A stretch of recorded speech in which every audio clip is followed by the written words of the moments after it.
Yo, what is up guys, and welcome back to McAD's Entertainment. I'm your host as always, Adam McGahee. In our last video, we started our new series which covers the infamous What If comic line, which inspired the new animated series coming to Disney+, which explores different multiverses that were awakened as a result of the events of the Loki season finale. Our last video covered a dark multiverse that showed just what would happen if Spider-Man never got rid of his black alien suit. In today's video, we'll be covering another reality that explores a much different relationship between the hero Daredevil and Frank Castle, aka the Punisher. As we know, the pair would do battle upon first meeting each other, but would later recognize they were both on the same side all along. However, in this dark reality, their first encounter would end quite differently and far deadlier. So without further ado, let's explore this story in What If the Punisher Had Killed Daredevil. The story begins in Hell's Kitchen, where Daredevil encounters the Punisher violently interrogating a junkie for information on the Magia gang led by the mob boss Silvermane. Not wanting his source of information to get away, the Punisher fired a powerful tranquilizer dart at the hero. While he intended just to knock him unconscious with the dart, fate took a turn for the worse as Daredevil just happened to be too close to the building's edge when the dart was fired. Its effects enacted immediately, causing the hero to tumble off the roof, plummeting to his death, much to the horror of the Punisher. Daredevil's body was then taken to the nearby morgue, where the doctors discovered he was in fact lawyer Matt Murdock. It was not long before the Kingpin's men were relayed news of this hero's death and identity, and delivered this revelation to the mob boss. Shocked at this news, the Kingpin began to devise a plan now that his nemesis was no longer there to oppose him. Back at the Nelson and Murdock law office, Foggy and the rest of the group mourned the loss of their friend, who worked so hard over the years to bring criminals to justice. Just then, they were greeted by none other than Spider-Man, who sought confirmation of the hero's passing. Daredevil was one of Spider-Man's closest friends and allies, and to receive word of this news was truly heartbreaking for this fellow superhero. Blaming himself for what happened, Spider-Man vowed to avenge this death by stopping the Punisher and bringing him into custody.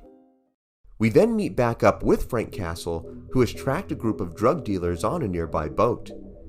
Just as he loads his weapon to confront the dealers, the Punisher is then intercepted by Spider-Man, who webs he and his weapon to the wall. During the commotion, the Punisher managed to escape the webbing and evade Spider-Man long enough to escape.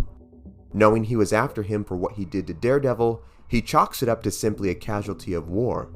His war on the mob. Later on, Foggy then meets with reporter Ben Urich, where they talk about Matthew's death and the war on crime. Wanting to continue the good work that Matt left behind, Foggy gives Ben highly important incriminating evidence linking several city councilmen with the mob. Astounded by this information, the pair work together to get it printed on the front pages of the Daily Bugle. We then cut forward to the Punisher, who has tracked down another informant for the Mafia. As he mercilessly beats the man, he is once again confronted by Spider-Man, who vows to bring him into custody. As the pair fight, the Punisher fires a wave of tranquilizer darts at Spider-Man. Knowing his spider sense allows him to effortlessly dodge the bullets, the Punisher purposefully lures Spider-Man into the air with the tranquilizers and pulls a pistol loaded with real bullets right at the last second, and fires it right into a major artery in the wall crawler's shoulder, instantly wounding him. Shocked that the Punisher used lethal force on him, Spider-Man attempts to get medical attention, where he proceeds to pass out from blood loss on the sidewalk below. Upon being taken to the hospital, Spider-Man was unmasked, and his identity as Peter Parker was announced to the entire city. The following morning, Aunt May picked up the local paper, where she was shocked at this revelation. Just then, a blast from an RPG rockets into the house, killing her instantly. The blast came from Mafia members who believed Peter to be home at the time. The delighted murderers then drive off, believing they had killed Spider-Man.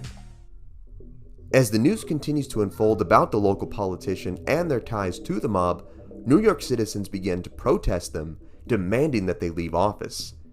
Things got so bad that even the current mayor had to step down due to his personal ties. The Manhattan Borough President, Theodore Mason, was a vocal member of the protest who vowed to help end things. He became popular and was elected into office seemingly right away. Watching all of this unfold, reporter Ben Urich watched on at Peter Parker recovering in his hospital bed. Amazed that this unseemly photographer was none other than Spider-Man. Being granted a bodyguard at this time due to the dangerous information he leaked, Ben, the bodyguard, and Foggy all proceed to leave the hospital where suddenly a gunshot rings out, leaving the bodyguard, Ben, and Foggy all dead. We then cut back to the Punisher, who has finally tracked down the head of the Silvermane gang and attempts to finally put an end to things.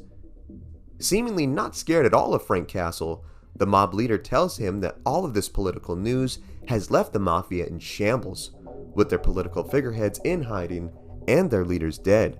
He informs Frank that there has been someone behind the strings who has made the mob a shell of its former self. Suddenly to Frank, everything started to make sense.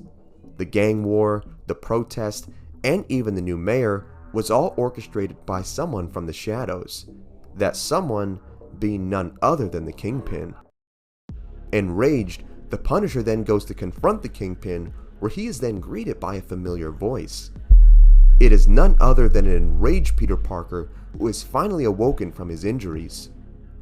Knowing the fate of his aunt, Peter lunges at Frank, vowing to end him for what he has done.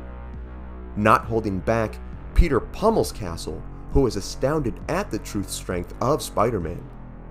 He fights back with all that he has, but it is not enough to stop Parker, who proceeds to knock the Punisher out. He then grabs him and crawls to the top of a nearby building. As Castle awakens, he knows Spider-Man is ready to kill him. As Peter holds him above his head, ready to end the life of the murderer, the Punisher calls out, telling Peter he had important information on his Aunt May. Peter then suddenly hesitates, tears running down his face as he momentarily breaks through his hysteria. Before he can say anything, the Punisher then uses this opening to unload a barrage of gunfire right into Peter's heart, killing him instantly. Saddened at the death of Spider-Man, Frank shrugs it off and vows to finish his mission to end the Kingpin once and for all. We are then taken to Kingpin's penthouse suite, where he is greeted by none other than the new mayor, Theodore Mason, who was working for Fisk this whole time. The men hear a crash, where they encounter a bloody and beaten Punisher armed with only a knife, who plans to kill them both. Overpowering him in this weakened state, the Kingpin slaps the knife away and grabs Frank by the throat and begins to crush it with his bare hands. As the life slips away from him, Frank informs him that he always has a backup plan. The Kingpin then snaps Frank's neck and discovers a mysterious package left by him in the luggage box. This package ended up being an explosive left by Frank, which explodes upon discovery, blowing up the entire penthouse, leaving the Kingpin, the Punisher, and their wave of terror finally over. And that is the dark tale of what would happen if the Punisher had killed Daredevil. Have you read this story before? Are you excited for the upcoming What If series? What other What If comics or stories should we cover? Sound off in the comments. Also be sure to give this video a like, subscribe to the channel, and tap the bell icon to be notified of all of our latest videos. Thank you so much for watching. Remember, you are awesome and loved, God bless, and I will see you in the next one.